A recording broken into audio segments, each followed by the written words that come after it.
नमस्कार मित्रों, an option पर एक बार फिर आप सबका स्वागत है। मित्रों, आज से हम एक्सरसाइज 7.2 शुरुआत करने वाले हैं और आज की वीडियो में हम एक्सरसाइज 7.2 का ओवरव्यू करेंगे, जिसमें हम जानेंगे प्रॉफिट और लॉस के बारे में। तो वीडियो काफी इंटरेस्टिंग होने वाला है। Increasing and decreasing in percent. अब देखो, जैसे आप किसी कक्षा में पढ़ रहे हैं, कभी कभी क्या होता है, लास्ट ईयर के कंपैरिजन में आपकी परसेंट कम बनती है और कभी कभी लास्ट ईयर की कंपैरिजन में आपकी परसेंट अधिक बनती है। तो हम किस प्रकार से जान सकते हैं कि परसेंट इंक्रीज हो रहा है या परसेंटेज डिक्रीज हो रहा है? तो देखिए, सबसे पहले used to show changes in price, population और मार्क्स। जैसे अगर परसेंट आपका इंक्रीज हो रहा है, इट मींस आपके जो मार्क्स हैं ये मार्क्स भी इंक्रीज हो रहे होंगे। अगर परसेंटेज डिक्रीज हो रहा है, इट मींस आपको ऑब्टेन मार्क्स डिक्रीज हो रहे हैं, कम हो रहे हैं। इसी प्रकार से हम इसका यूज करते हैं प्राइसेस के लिए और पॉपुलेशन के लिए। अब देखो, हमारा इंडिया की पॉपुलेशन ऑलमोस्ट 140 करोड़ पहुंच चुकी है, 140 करोड़ पहुंच चुकी है। तो अगर आप पिछले साल से कंपेयर करोगे तो हमारी क्या पॉपुलेशन इंक्रीज हो रही है। तो हम ये जो इंक्रीज परसेंटेज है या डिक्रीज परसेंटेज है, ये पॉपुलेशन को बता रहा है कि पॉपुलेशन बढ़ रही है या कम हो रही है। इसी प्रकार से प्राइस, जैसे अगर आप एक शार्पनर लेते हो तो शार्पनर की जो करेंट प्राइस है वो 5 रुपए है। अगर 5 साल की कंपैरिजन में बात करें तो शार्पनर का कॉस्ट ऑलमोस्ट 3 या 4 रुपए होगा। तो परसेंटेज क्या हुआ, इंक्रीज हुआ। इट मींस जो शार्पनर का जो प्राइस है वो भी इंक्रीज हुआ। उसके बाद परसेंटेज इंक्रीज हम किस प्रकार से फाइंड कर सकते हैं कि परसेंट इंक्रीज हो रहा है? तो formula increase divide by original price by 100।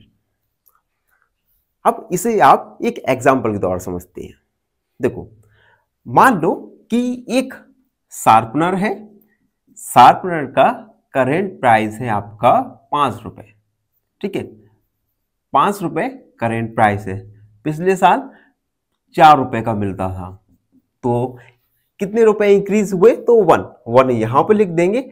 Original price यानी 5 रुपी मल्टीप्लाई 100। तो इस प्रकार से हम परसेंटेज इंक्रीज निकाल सकते हैं। इसी प्रकार से percentage decrease divide by original price multiply 100, ठीक है। तो ये दो फॉर्मूले हैं जिनकी हेल्प से हम इंक्रीजेस इन परसेंटेज और डिक्रीज इन परसेंटेज निकाल सकते हैं। उसके बाद आएगा डिस्काउंट। आप सब लोगों ने कभी ना कभी शॉपिंग तो की होगी। मॉल्स में ये बड़े बड़े बैनर्स पर लिखा होता है कि 10% डिस्काउंट, 100% डिस्काउंट, 60% डिस्काउंट। तो हम ये डिस्काउंट होता क्या है और किस प्रकार से हम डिस्काउंट को कैलकुलेट कर सकते हैं? देखो, अगर कोई आप आर्टिकल खरीदते हो, मान लीजिए एक मार्कर है, ठीक है। इस मार्कर पर कुछ प्राइस लिखा रहता है, ये प्राइस होता है मार्क प्राइस, ठीक है। अगर कोई दुकान वाला इसे 10% डिस्काउंट के साथ बेच रहा है, इट मींस ये जो मार्क प्राइस है इसका हम 10% निकालेंगे और उसके पास जो अमाउंट आएगा उस अमाउंट को हम मार्क प्राइस से सब्ट्रैक्ट कर देंगे, तो हमें डिस्काउंट पता चल जाएगा। और एक बात हो, डिस्काउंट के बाद जो प्राइस होती है किसी भी आर्टिकल से वो कम होती है, ठीक है। तो सबसे पहले डिस्काउंट क्या होता है? Reduction on mark price. किसी भी आर्टिकल की मार्क प्राइस में रिडक्शन, कमी, डिस्काउंट कहलाती है। डिस्काउंट का formula mark price minus selling price. Mark price होती है जो किसी आर्टिकल पर लिखी रहती है। मान लो ये मार्कर है, इस पे अगर मार्क प्राइस लिखा है 10 रुपी, ठीक है, तो ये मार्क प्राइस हो गया। सेलिंग प्राइस मान लो दुकानदार ने ये आपको 5 रुपए का बेचा, तो बेचने वाला प्राइस, सेलिंग प्राइस जो लिखा रहता है ये मार्क प्राइस। तो डिस्काउंट क्या होगा, 10 - 5 = 5, यानी आपको 5 रुपए का डिस्काउंट मिल गया। उसके बाद परसेंटेज डिस्काउंट, ये कैसे निकालेंगे, तो डिस्काउंट जो कि आपने फाइंड किया divide by mark price multiply 100। तो ये कुछ फॉर्मूले हैं डिस्काउंट और परसेंटेज ऑफ डिस्काउंट का, जिसे आप आने वाली एक्सरसाइज में यूज करने वाले हैं। उसके बाद प्रॉफिट और लॉस के बारे में हम पढ़ेंगे। प्रॉफिट कब होगा, लाभ और हानि। देखो मार्कर, ठीक है, मार्कर को आपने 10 रुपए में खरीदा, ठीक है, तो कॉस्ट प्राइस हो गया 10 रुपए और आपने इसे 20 रुपए में बेच दिया, तो आपको 10 रुपए का प्रॉफिट हुआ, ठीक है। और मान लो एक दूसरी कंडीशन लेती है, ये मार्कर आपने 10 रुपए का खरीदा और इसे 5 रुपए का बेच दिया, तो आपको क्या होगा, लॉस होगा। 10 - 5 = 5। तो इस प्रकार से हम प्रॉफिट और लॉस फाइंड कर सकते हैं। प्रॉफिट का formula sale price minus mark price, loss mark price minus sale price. हम परसेंटेजेस ऑफ प्रॉफिट निकालेंगे, तो profit divide by cost price multiply 100। इसी प्रकार से loss, percentage of loss, loss divide by cost price multiply 100। तो ये कुछ formulas हैं जिनका आपको यूज करेंगे एक्सरसाइज 7.2 और 7.3 में। अगला टॉपिक है सेल टैक्स और जीएसटी। अब देखो सेल टैक्स क्या होता है, किसी भी आइटम के ऊपर कुछ गवर्नमेंट हमारी सेल टैक्स लगाती है, टैक्स माने कर लगाती है, उसे सेल टैक्स बोलेंगे। जीएसटी फुल फॉर्म होता है गुड्स एंड सर्विस टैक्स। ये दोनों ही टैक्स क्या करते हैं, किसी भी आर्टिकल की प्राइस को इंक्रीज करते हैं। डिस्काउंट किसी भी आर्टिकल की प्राइस को कम करते हैं, जबकि कोई भी टैक्स ये किसी भी वस्तु की जो प्राइस है उसे बढ़ाते, इंक्रीज करते हैं। तो लिखा भी इसमें, a percentage of cost of an item added to tax. Tax निकालेंगे तो rate multiply cost price upon 100 और टोटल प्राइस हो जाएगा कॉस्ट प्राइस प्लस टैक्स। यानी अगर टैक्स किसी भी प्रकार का टैक्स लगता है, चाहे वो जीएसटी के फॉर्म में हो या सेल टैक्स की फॉर्म में हो, जिससे आपका जो आर्टिकल का प्राइस है ये प्राइस इंक्रीज होगा, जबकि डिस्काउंट में किसी भी आर्टिकल का प्राइस डिक्रीज होता है। तो यही दोनों मेजर डिफरेंसेस हैं टैक्स में और डिस्काउंट में। तो ये था 7.2 का ओवरव्यू। आई होप आप सबको अच्छे से समझ आ गया होगा। फिर भी कोई डाउट रहता है, कोई क्वेरी है, तो उसे कमेंट सेक्शन में लिख दीजिए, हमसे जुड़िए। Please subscribe and option. धन्यवाद, हमेशा प्रसन्न रहे। फाइनली एक क्वेश्चन पूछूंगा आपसे। क्वेश्चन है, which of the following is not a rule for congruence of triangles? Option A ASA, option B AAA, option C SSS। इस क्वेश्चन का आंसर कमेंट सेक्शन में जरूर लिखिए। बने रहिए हमारे साथ एन ऑप्शन में। धन्यवाद। नमस्कार मित्रों, एन ऑप्शन पर एक बार फिर आप सबका स्वागत है। मित्रों, वीडियो शुरू करने से पहले आपसे एक छोटी सी रिक्वेस्ट करना चाहता हूं।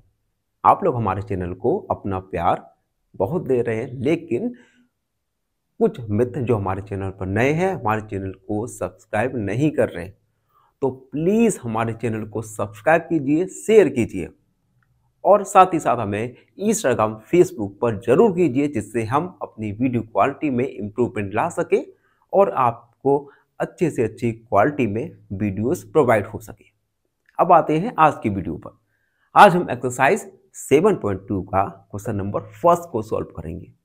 क्वेश्चन नंबर फर्स्ट है, ड्यूरिंग ए सेल, एक सेल के दौरान ए shop offered a discount of 10%। एक सेल है, उस सेल के दौरान एक शॉपकीपर 10% का डिस्काउंट ऑफर कर रहा है। किस पर? On the mark price of all the items, सभी आइटम्स की मार्क प्राइस पर। अब ये मार्क प्राइस क्या होती है? जो प्राइस किसी आइटम पर लिखी रहती है, MRP, उसे हम मार्क प्राइस कहते हैं। तो इस मार्क प्राइस पर जो शॉपकीपर है 10% का डिस्काउंट ऑफर कर रहा है। उसके बाद what would a customer have to pay for a pair of jeans marked price 1450 and two shirt marked price of 850 each। अब देखो एक कस्टमर है, उस कस्टमर को एक पेयर ऑफ जींस, ठीक है, ये खरीदना है और 2 शर्ट खरीदना है, ठीक है, और पेयर ऑफ जींस का मार्क प्राइस है 1450 और 2 शर्ट का मार्क प्राइस है 850 ईच, यानी एक शर्ट का मार्क प्राइस है 850। तो क्वेश्चन में कहा गया है उस कस्टमर को कितना पे करना पड़ेगा after shopkeeper give 10% discount. 10% discount के बाद उस कस्टमर को कितना पेमेंट करना होगा, ये हमारा क्वेश्चन है। चलिए सॉल्व करते हैं। देखो सबसे पहले तो हमें गिवन है, क्या गिवन है? Given rate of discount. Rate of discount, rate of discount क्या है? 10%। 10% का वो डिस्काउंट दे रहा है। उसके बाद कॉस्ट प्राइस हम सीपी लिख सकते हैं, cost price of a pair of jeans. Cost price क्या दी है पेयर ऑफ जींस की? 1450, ठीक है। अब रेट ऑफ डिस्काउंट पता है हमें, कॉस्ट प्राइस पता है आइटम की, तो यहां से हम डिस्काउंट फाइंड कर लेंगे। तो हम लिखेंगे डिस्काउंट इक्वल, डिस्काउंट का फॉर्मूला लगाएंगे 10% ऑफ 1450, क्योंकि ये जो डिस्काउंट है कॉस्ट प्राइस पर ही दे रहा है, तो 10% निकालेंगे हम। 10% का साइन हटाया, 100 का मल्टीप्लाई, इसे कैलकुलेट किया, 0 से 0 कैंसिल, 1 मल्टीप्लाई 145 इक्वल 145, यानी डिस्काउंट आ गया हमारा 145 रुपए, 145 रुपए। ये डिस्काउंट आया है पेयर ऑफ जींस के लिए, ठीक है। तो इसका सेलिंग प्राइस क्या होगा? तो हम निकालेंगे अब सेलिंग प्राइस। सेलिंग प्राइस निकल के आएगा discount, sorry, mark price minus discount. Mark price क्या है? 1450, डिस्काउंट 145। तो यहां पर सेलिंग प्राइस यानी एसपी निकल के आएगा, सब्ट्रैक्ट करेंगे, 10 में से 5, 5, 4 में से 4, 0, 4 में से 1, 3 और 1।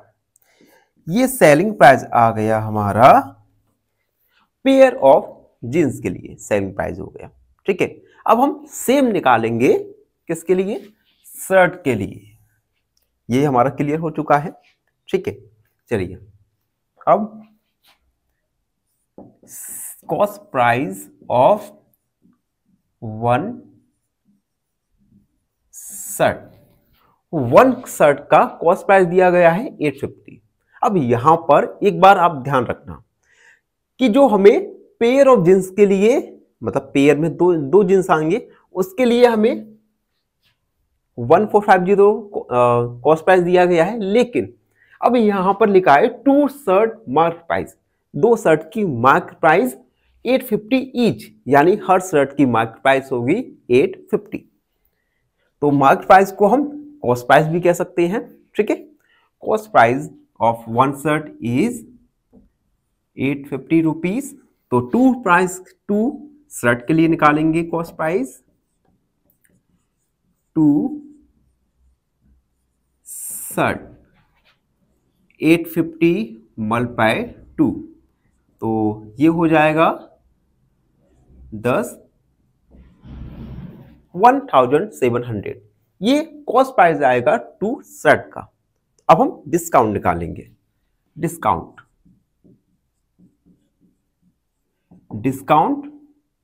अब देखो रेट ऑफ डिस्काउंट है 10%, तो 10% ऑफ 1700, परसेंट को हटा दिया, मल्टीप्लाई 1700, इसे हम सॉल्व करेंगे तो आएगा 170, यानी डिस्काउंट हमारा निकल के आएगा 170 रुपए। ठीक है, अब यहां से हम सेलिंग प्राइस फाइंड कर लेंगे। तो सेलिंग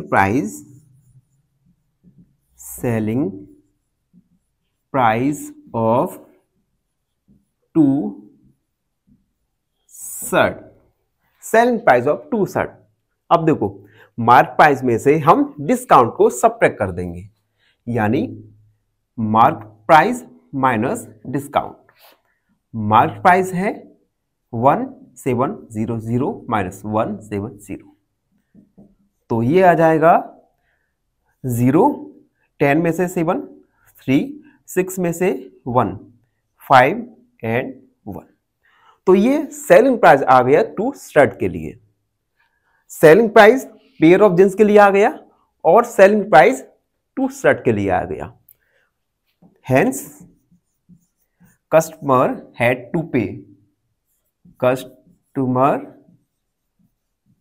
हैड टू पे। अब कस्टमर को कितना पे करना पड़ेगा? तो हम selling price of a pair of jeans plus selling price of two shirt, यानी 1305 प्लस कर देंगे 1530, ऐड करेंगे, यानी कस्टमर को 2835 रुपी पे करना पड़ेगा आफ्टर 10% डिस्काउंट। तो ये था question number first. I hope आप सबको अच्छी से समझ आ गया होगा। फिर भी कोई डाउट है, कोई क्वेरी है तो उसे कमेंट सेक्शन में लिख दीजिए, हमसे जुड़िए और प्लीज चैनल को सब्सक्राइब करना ना भूलें। धन्यवाद, हमेशा प्रसन्न रहिए। फाइनली एक क्वेश्चन पूछूंगा आपसे। क्वेश्चन है, if two triangles are congruent then their corresponding sides are, option A equal, option B unequal या ऑप्शन सी पैरेलल। इस क्वेश्चन का आंसर कमेंट सेक्शन में जरूर लिखिए। बने रहिए हमारे साथ एन ऑप्शन में। धन्यवाद। नमस्कार मित्रों, एन ऑप्शन पर एक बार फिर आप सबका स्वागत है। मित्रों, हम एक्सरसाइज 7.2 सॉल्व कर रहे हैं और आज की वीडियो में 7.2 का क्वेश्चन नंबर सेकंड को सॉल्व करेंगे। क्वेश्चन नंबर सेकंड एग्जाम के पॉइंट ऑफ व्यू से काफी ज्यादा इंपॉर्टेंट हो सकता है और हाईली पॉसिबिलिटी है कि ये क्वेश्चन आपको एग्जाम में देखने को मिल सकता है। तो ये है question number second. The price of a TV is 13,000। एक टीवी का मूल्य 13,000 रुपए है। The sale tax charge on it is at a rate of 12%। अब देखो, इस टीवी पर कुछ टैक्स लगा है जिसे हम सेल टैक्स कहते हैं। ये सेल टैक्स है 12%। Find the amount that Vinod will have to pay if he buys. अगर विनोद को ये टीवी बाय करना हुआ तो विनोद कितने रुपए देगा? अब देखो, यहां पर हमें सेल टैक्स दिया गया है और हमने ओवरव्यू में जाना था। अगर किसी आर्टिकल में कोई भी टैक्स लग रहा है, इट मींस उस आर्टिकल का जो मूल्य है, प्राइस है, वो इंक्रीज होगा। ठीक है, तो हम सबसे पहले लिखेंगे गिवन गिवन। सबसे पहले price of TV, price of a TV, ये गिवन है 13,000। उसके बाद रेट ऑफ, या हम सेल टैक्स लिख सकते हैं, सेल टैक्स, ये है 12%। यानी इस टीवी पर सेल टैक्स लग रहा है 12%। ठीक है, यानी ये जो टीवी का प्राइस है, ये टीवी का प्राइस आफ्टर सेल टैक्स लगने के बाद इंक्रीज होगा। तो हम सेल टैक्स निकालेंगे, अमाउंट ऑफ टैक्स, टैक्स का अमाउंट निकालेंगे, तो 12% ऑफ 13,000। इसे सॉल्व करेंगे, परसेंट को हटाया, डिवाइड, मल्टीप्लाई 30,000, 12 मल्टीप्लाई 130, मल्टीप्लाई करेंगे 6, तो हमारा टैक्स अमाउंट आ गया, टैक्स अमाउंट हमारा आ गया 1560। यानी ये है टैक्स का अमाउंट। तो विनोद कितने रुपए देगा? Then Vinod will have to pay 13,000 plus tax का अमाउंट 1560, यानी ये निकल के आएगा 14,560। यानी विनोद को ये टीवी खरीदने के लिए 14,560 रुपए चाहिए होंगे, अगर विनोद ये टीवी को बाय करना चाहेगा। तो ये था क्वेश्चन नंबर 2, जिसमें हमने जाना कि अगर आपको किसी आर्टिकल के लिए टैक्स देना पड़ रहा है, इट मींस उस आर्टिकल का जो प्राइस है वो बढ़ेगा टैक्स लगने के बाद। आई होप आपको ये क्वेश्चन समझ आया होगा। फिर भी कोई डाउट है, कोई क्वेरी है, तो उसे कमेंट में लिख दीजिए, हमसे जुड़िए और प्लीज चैनल को सब्सक्राइब करें। धन्यवाद, हमेशा प्रसन्न रहें। फाइनली एक क्वेश्चन पूछूंगा आपसे। क्वेश्चन है, which of the following is not a rule for congruence of triangles? Option A S A, option B A, option C S S S. इस क्वेश्चन का आंसर कमेंट सेक्शन में जरूर लिखिए। बने रहिए हमारे साथ एन ऑप्शन में। धन्यवाद। नमस्कार, एन ऑप्शन पर एक बार फिर आप सबका स्वागत है। मित्रों, आज की वीडियो में हम एक्सरसाइज 7.2 का क्वेश्चन नंबर 3 को सॉल्व करेंगे। क्वेश्चन नंबर 3 है, Arun bought a pair of skates at a sale where discount given was 20%। Arun ने क्या किया, एक डिस्काउंट ऑफर था अरुण के पास, जिसमें उसने स्केट को 20% डिस्काउंट के साथ परचेज किया। If the amount he page is, अगर उसने 1,600 रुपी स्पेंड किए, फाइंड द मार्क प्राइस। तो आपको आर्टिकल का मार्क प्राइस बताना है।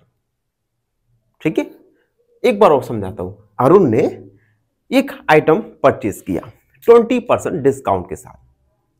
20% डिस्काउंट के बाद अरुण ने 1,600 रुपी दुकान वाले को दिए। तो हमें उस आइटम का ओरिजिनल प्राइस पता करना है। ठीक है, चलिए स्टार्ट करते हैं। सबसे पहले हम गिवन लिखेंगे। क्या गिवन है? Selling price equal 1,600। उसके बाद डिस्काउंट डिस्काउंट परसेंट दिया गया है हमें 20%। ठीक है, अब हमें यहां पर मार्क प्राइस फाइंड करना है, तो हम मान लेंगे let mark price equal x rupee. हमने मान लिया कि मार्क प्राइस एक्स रुपी है, तो हम यहां से डिस्काउंट फाइंड करेंगे। डिस्काउंट होता है mark price minus selling price. Mark price है एक्स और सेलिंग प्राइस है 1600, तो ये हमने डिस्काउंट फाइंड कर लिया। Now discount percentage of equal discount upon mark price multiply 100। ये फॉर्मूला होता है डिस्काउंट परसेंट निकालने का। अब हम वैल्यूज पुट करेंगे। परसेंटेज ऑफ डिस्काउंट गिवन है 20 इक्वल डिस्काउंट एक्स माइनस, ये हमने डिस्काउंट निकाला था वो लिख दिया, मार्क प्राइस। मार्क प्राइस है एक्स मल्टीप्लाई 100। ठीक है, अब हम क्या करेंगे, यहां पर हम करेंगे मल्टीप्लाई कर देंगे, तो x का मल्टीप्लाई 20 के साथ हो जाएगा, तो 20x। उसके बाद 100 का x के साथ 100x माइनस 100 का 1600 के साथ, तो हमने मल्टीप्लाई कर दिया। ठीक है, अब देखो यहां से हम x का वैल्यू फाइंड करेंगे।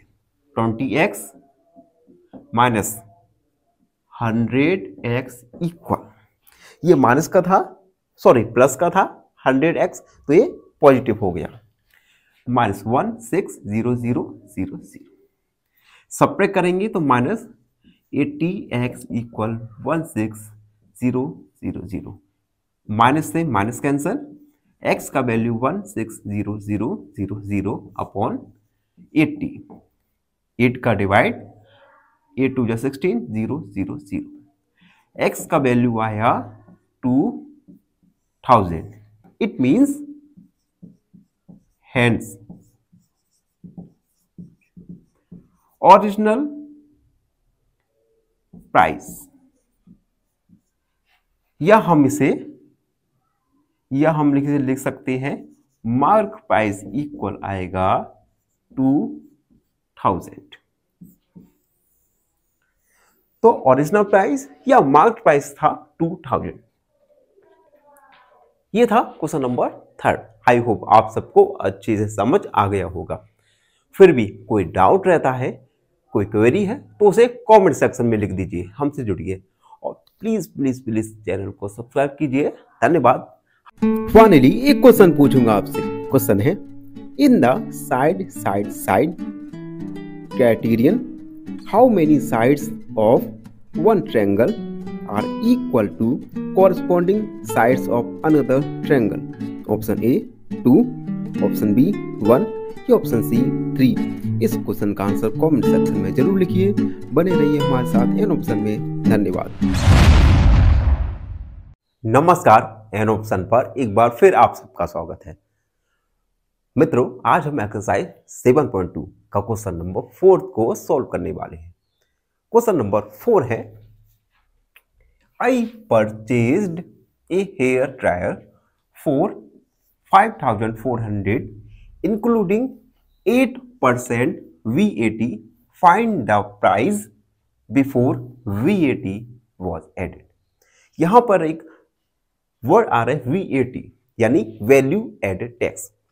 VAT भी एक प्रकार का टैक्स होता है जो गवर्नमेंट किसी आइटम पर इंपोज करती है। तो क्वेश्चन में कहा गया है कि मैंने एक हेयर ड्रायर 5400 का खरीदा जिसमें 8% वैल्यू एडेड टैक्स था। Find the price before VAT was added. इस टैक्स को ऐड करने का पहले का प्राइस हमें पता करना है। ठीक है, चलिए अब हम इसे सॉल्व करते हैं। सबसे पहले गिवन है given. Bill amount, bill amount, bill amount क्या है? जो हमें गिवन है ₹5,400, ये बिल अमाउंट है, ठीक है। और VAT value added tax percent दिया गया है हमें 8%। अब हमें मार्क प्राइस को फाइंड करना है। अब देखो, या हम मार्क प्राइस को हम ओरिजिनल प्राइस भी कर सकते हैं, तो हमें ओरिजिनल प्राइस को फाइंड करना है। तो हम सबसे पहले ओरिजिनल प्राइस को हम x मान लेंगे। तो let original price equal ₹x। हमने मान लिया कि वैल्यू एडेड टैक्स ऐड करने का पहले का प्राइस, या जिसे हम ओरिजिनल प्राइस भी कहते हैं, वो है x रुपीस। तो अब हम टैक्स अमाउंट फाइंड करेंगे। टैक्स अमाउंट, अगर हम ओरिजिनल प्राइस का 8% निकालें तो हमें टैक्स अमाउंट फाइंड हो जाएगा। तो हम लिखेंगे 8% ऑफ x, परसेंट को उठाएंगे 100 का डिवाइड मल्टीप्लाई 1, यानी 8x अपॉन 100, ये निकल के आएगा टैक्स अमाउंट। अब हमने टैक्स अमाउंट निकाल लिया और ओरिजिनल प्राइस को हमने x मान लिया। नाउ अब क्या, बिल अमाउंट कैसे होगा? बिल अमाउंट कैसे बनता है? Original price plus tax amount. Original price है x प्लस टैक्स अमाउंट है 8x अपॉन 100, ठीक है। तो बिल अमाउंट कितना है? बिल अमाउंट हमें गिवन है 5,400। तो हम लिखेंगे 5,400 इक्वल, यहां पर हम एलसीएम लेंगे तो आएगा 100, एलसीएम आ जाएगा तो 100x प्लस 8x, 100 का 5,400 के साथ मल्टीप्लाई होगा, मल्टीप्लाई 100 इक्वल, ऐड कर देंगे 108x, मल्टीप्लाई कर देंगे तो ये हो गया मल्टीप्लाई 10,000 लाख 10 लाख, यानी 5,40,000 रुपये, 40,000 इक्वल 100x। इसे हम 100x इक्वल 5,40 लाख लिख सकते हैं। x का वैल्यू निकालेंगे 108। अब देखो, इसमें डिवाइड जा सकता है हमारा, डिवाइड जा सकता है। सबसे पहले तो हम 8 का डिवाइड 9 का करते हैं, 9 का 9 1 जा 9, 18 हो गया, 9 2 जा 18 और 9 6 जा 54, 0 0 0 0, 12 से 12 5 जा 12 5 60, 0 0 एंड 0, यानी x का वैल्यू आएगा 5,000। इट मींस ओरिजिनल प्राइस था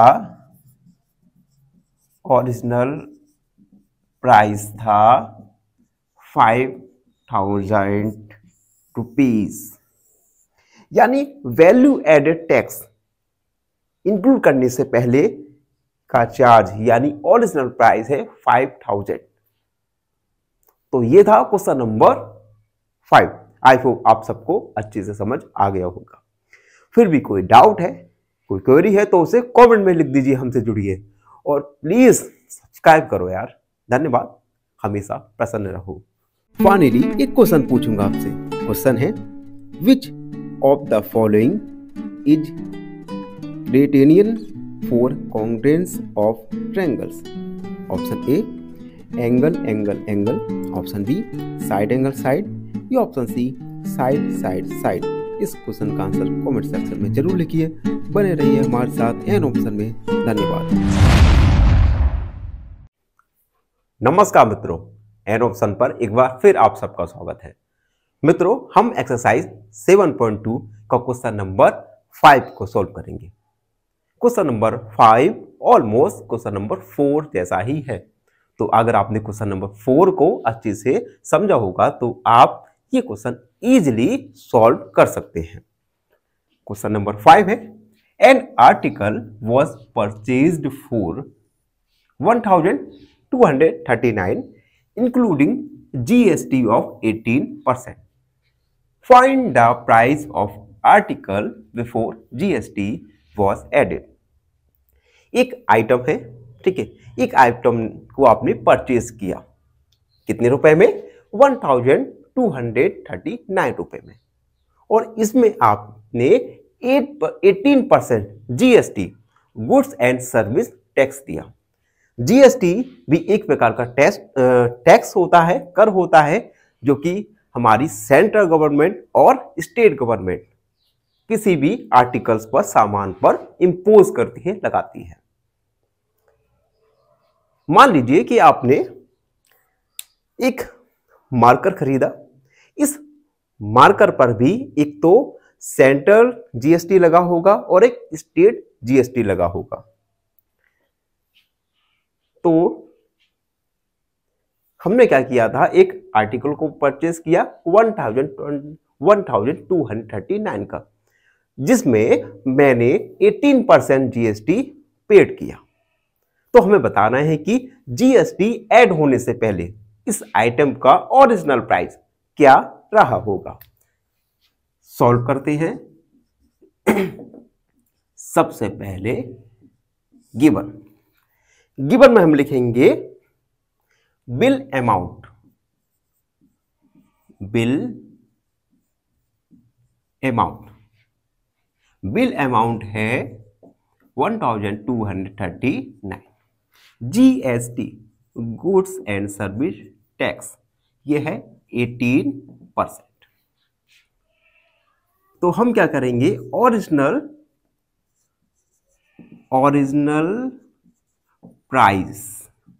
प्राइस को मान लिया हमने x रुपी। ओरिजिनल प्राइस को मान लिया x रुपी। तो हम क्या करेंगे, हम GST फाइंड करेंगे। GST अमाउंट,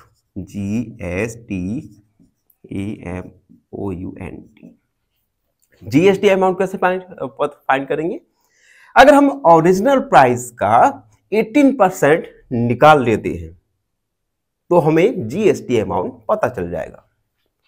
तो ये आ जाएगा 18% ऑफ x, 18/100 मल्टीप्लाई x, यानी 18x/100।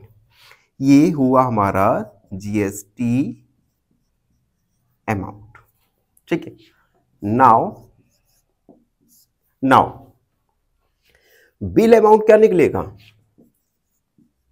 बिल अमाउंट हम निकालेंगे तो फॉर्मूले का यूज करेंगे। फॉर्मूला होगा ओरिजिनल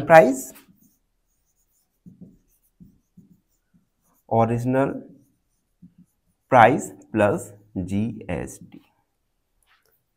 अगर हम ओरिजिनल प्राइस में GST को ऐड कर दें तो हम बिल अमाउंट फाइंड कर सकते हैं। अब हम इक्वेशन में वैल्यूज को पुट करेंगे। बिल अमाउंट हमें गिवन है 1239 इक्वल ओरिजिनल प्राइस हम निकाल चुके हैं। ओरिजिनल प्राइस है x हमने माना, प्लस GST 18x/100। अब बस हमें इस इक्वेशन को सॉल्व करना है। 1239 इक्वल एलसीएम आएगा 100x प्लस 18x, 100 का मल्टीप्लाई कर देंगे। 1239 मल्टीप्लाई 100 इक्वल 118x। मल्टीप्लाई कर देंगे 118x इक्वल 123900। यहां से हम x का वैल्यू निकालेंगे 123900 अपॉन 118। अब देखो इसे सॉल्व करते हैं। इसमें डिवाइड जाएगा, सबसे पहले डिवाइड जाएगा हमारा 12390 118। सबसे पहले 1 बार डिवाइड, सब्ट्रैक्ट कर देंगे तो आएगा हमारा 18 5 9। अब देखो हमने 9 कैरी किया, डिवाइड नहीं जा रहा तो एक 0 लगाया, डिवाइड। अब यहां पर डिवाइड जाएगा, मल्टीप्लाई होगा 5 5 5 4 9 5 5, यानी 5 बार 590 0 0 0 और 0 एक बचा तो हम 0 इंक्रीज कर देंगे, यानी x का वैल्यू आएगा 1050। Hence original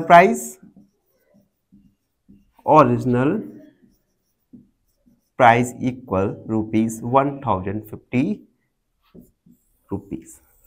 यानी जीएसटी ऐड करने से पहले जो आर्टिकल्स का ओरिजिनल प्राइस था वो था 1050 तो इस प्रकार से हमने एक्सरसाइज 7.2 को कंप्लीट कर लिया।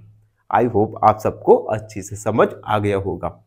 फिर भी कोई डाउट है, कोई क्वेरी है तो उसे कमेंट सेक्शन में लिख दीजिए, हमसे जुड़िए और प्लीज चैनल को सब्सक्राइब करना ना भूलें। धन्यवाद, हमेशा प्रसन्न रहे। फाइनली एक क्वेश्चन पूछूंगा आपसे। क्वेश्चन है, if angle A equal 90 degree, angle D equal 90 degree and sides A B equal DE, AC equal DF, then triangles are congruent by option A ASA, option B SSS या option C RHS। इस question का answer comment section में जरूर लिखिए। बने रहिए हमारे साथ एन ऑप्शन में। धन्यवाद।